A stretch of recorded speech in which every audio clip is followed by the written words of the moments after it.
চিড়ের সাথে বেসনের ঘোল মিশিয়ে এরকম যে একটা অনবদ্য ক্রিস্পি বাচ্চা থেকে বড় সবার একটা পছন্দের ব্রেকফাস্ট রেসিপি বা নাস্তা রেসিপি হতে পারে তা তোমরা না দেখলে বিশ্বাস করবে না।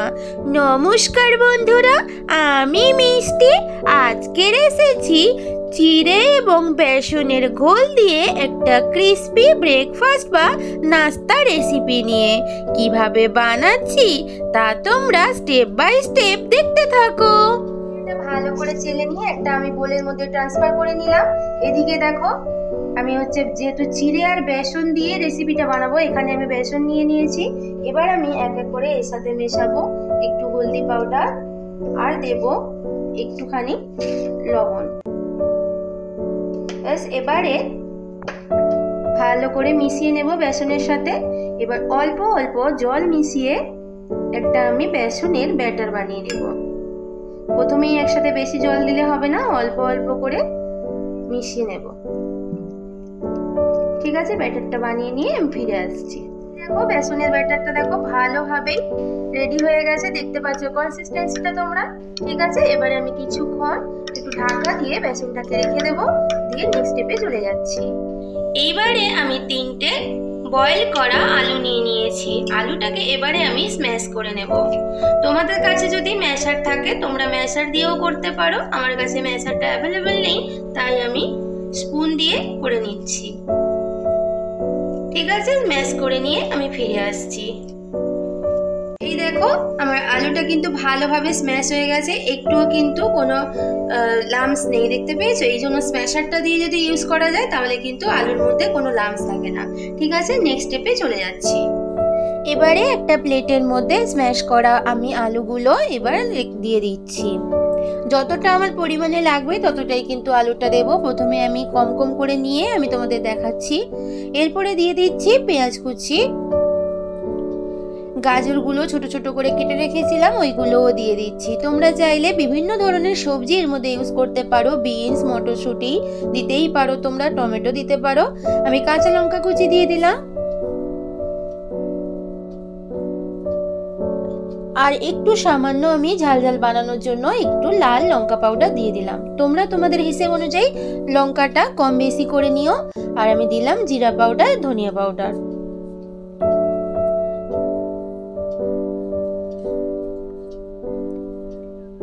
এবারে আমি জোয়ানটাকে হাতের মধ্যে একটু স্ম্যাশ করে দিয়ে দিচ্ছি। এই রেসিপিতে জোয়ানটা কিন্তু অবশ্যই দিতে হবে, কারণ এটা ডাইজেশনের কাজে লাগে। এবং আমি দিয়ে দিলাম চাট মশলা। তোমরা চাইলে এখানে আমচুর পাউডারও ইউজ করতে পারো। সামান্য লবণ দিয়ে দিলাম, দিয়ে এবার সব কিছু ভালোভাবে মিশিয়ে নিতে হবে। আমি এই রেসিপির জন্য চিড়েটা কিন্তু পুরোটা ড্রাই ইউজ করব, কারণ কি আলু সেদ্ধ আছে এবং সবজিগুলোর মধ্যে আমি লবণ দিয়ে দিলাম, তার ফলে এমনিতেই জিনিসটা ময়েস্ট হয়ে যাবে। এই জন্য যদি চিড়েটা ভিজে দেওয়া হয় তাহলে কিন্তু একদমই নরম হয়ে যাবে, যেটা ভালোভাবে আমার রেসিপিটা তৈরি হবে না।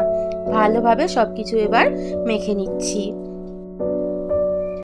এইবারে দেখো আমি যে চিড়েগুলো ভালো করে চালনি দিয়ে চেড়ে রেখেছিলাম সেইগুলো এবার এর মধ্যে দিয়ে দিলাম। দিয়ে এবার সবকিছুর সাথে ভালো করে মিশিয়ে নিচ্ছি। এবার যে বেসনের ঘোলটা বানিয়ে রেখেছিলাম এবার ওটা অল্প অল্প করে দিয়ে আমি মেখে নেব, একসাথে পুরোটা দেব না। দেখো ভালোভাবেই কিন্তু মাখা হয়ে গেছে, তোমরা বুঝতেই পারছো। চিড়েটা দেখো আমি শুকনো দিয়েছিলাম, দেখো দেওয়ার পরেও কিন্তু দেখো একদমই নরম হয়ে গেছে। তাই জন্য চিড়েটা সবসময় চেষ্টা করবে ড্রাই দেওয়ার। ভালোভাবে এইভাবে সবকিছু একসাথে মিশিয়ে নিচ্ছি। তোমরা এখানে ধনেপাতা কুচিও ইউজ করতে পারো, কিন্তু আমি দিলাম না, বাড়িতে অ্যাভেলেবেল ছিল না তার জন্য। এই দেখো ভালোভাবে আমার চিড়ের বাইন্ডিংটা রেডি হয়ে গেছে। এবারে আমি কিছুক্ষণ সেট হওয়ার জন্য রেখে দেবো। এবার নেক্সট স্টেপে চলে যাওয়া যাক। 10 মিনিট বাদে ফিরে এলাম। ভালোভাবে আমার মিশ্রণটা সেট হয়ে গেছে। এইবারে আমি হাতের মধ্যে একটুখানি অয়েল মেখে নিলাম, কারণ যখন নাস্তাগুলো বানাবো তাহলে হাতের মধ্যে আর চিটিয়ে যাবে না। এবারে মিশ্রণ থেকে কিছুটা পরিমাণ নিয়ে আমি হাতের সাহায্যে গোল গোল আকারে টিকিয়া শেপ করে একটুখানি নাস্তাগুলো গড়ে নিচ্ছি। খুব একটা পাতলাও করব না, খুব একটা মোটাও করব না, মোটামুটি একটা মিডিয়াম সাইজ করে একটু ঠিক আকারে আমি নাস্তাগুলো বানিয়ে নিচ্ছি। তোমরা তোমাদের হিসেব মতো নাস্তাগুলো বানিয়ে নিও, যেরকম তোমরা সাইজ বা আকার করতে চাও সেরকম ভাবেই করে নিও। আরো একটাও তোমাদেরকে আমি বানিয়ে দেখাচ্ছি। মিশ্রণ থেকে কিছুটা পরিমাণও নিয়ে নিলাম, নিয়ে এবারেও হাতের সাহায্যে গোল গোল করে টিকিয়া শেপ করে আমি নাস্তাগুলো বানিয়ে নিচ্ছি। এইভাবে সমস্ত নাস্তাগুলো আমি একই রকম ভাবে বানিয়ে নিয়ে তোমাদের সামনে ফিরে আসছি। দেখো সমস্ত নাস্তাগুলো আমার কিন্তু একদম রেডি হয়ে গেছে, দেখতেই পাচ্ছ টিকিয়ার আকারে আমি গড়ে নিয়েছি। এইবারে নেক্সট স্টেপে যাব। এর জন্য এখানে দেখো আমি একদম সুজি দানাগুলো নিয়ে নিয়েছি। সুজি দানাগুলোকে একটু মিক্সিতে আমি ডাস্ট বানিয়ে নিয়েছি, কারণ সুজি দানাগুলো একটু বড় ছিল, তার জন্য আমি এবার সুজির মধ্যে কোটিং করে নেব। সুজির মধ্যে এইভাবে কোটিং করার ফলে আমার এই নাস্তাটা একদমই হবে ক্রিস্পি এবং কুরকুরে। এইভাবে সবগুলো সুজির মধ্যে আমি কোটিং করে নেব। তোমরা চাইলে ব্রেড ক্রাম্বস বা বিস্কিট ক্রাম্বসেও এটা কোটিং করতে পারো, তাতে কোনো অসুবিধা হবে না। এতক্ষণ ধরে যারা আমার সাথে আছো তাদের সবাইকে অসংখ্য ধন্যবাদ। তোমরা এইভাবে সব সময় আমার পাশে থেকো। দেখো এইভাবে আমি সমস্ত নাস্তাগুলো সুজির মধ্যে কোটিং করে নিয়ে ফিরে আসছি। এই দেখো বন্ধুরা, সমস্ত নাস্তাগুলো আমার সুজির মধ্যে কোট করা হয়ে গেছে। দেখতেই পাচ্ছ কতটা দেখতে লোভনীয় লাগছে। এইবারে আমি গ্যাসের কাছে চলে যাব।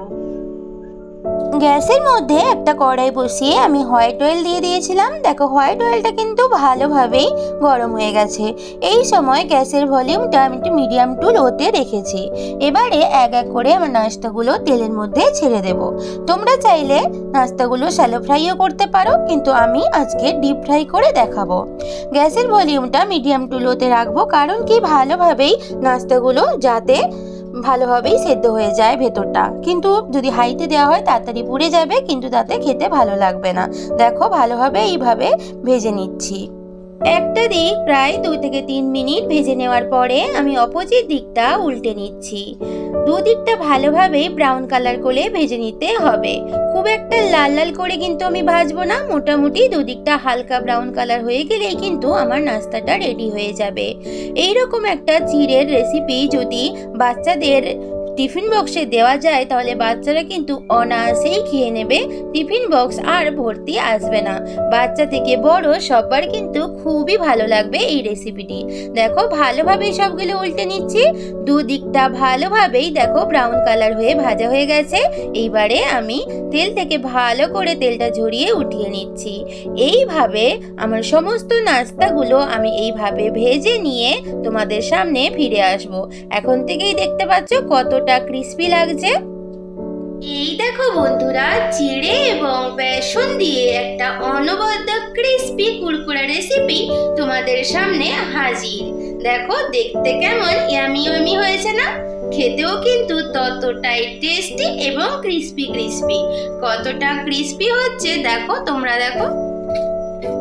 তোমরা নিশ্চয়ই সাউন্ডটা শুনে বুঝতেই পেরেছো কতটা ক্রিস্পি হয়েছে। আমার চ্যানেলের পুরনো এবং নতুন বন্ধু সবাইকে অসংখ্য ধন্যবাদ। তোমরা এইভাবে আমার পাশে সব সময় থেকো। আমার আজকের এই রেসিপি যদি তোমাদের ভালো লাগে অবশ্যই একটা লাইক করে একটা সুন্দর কমেন্ট করে যেও, এবং কেমন লাগলো সেটা কিন্তু অবশ্যই জানিও।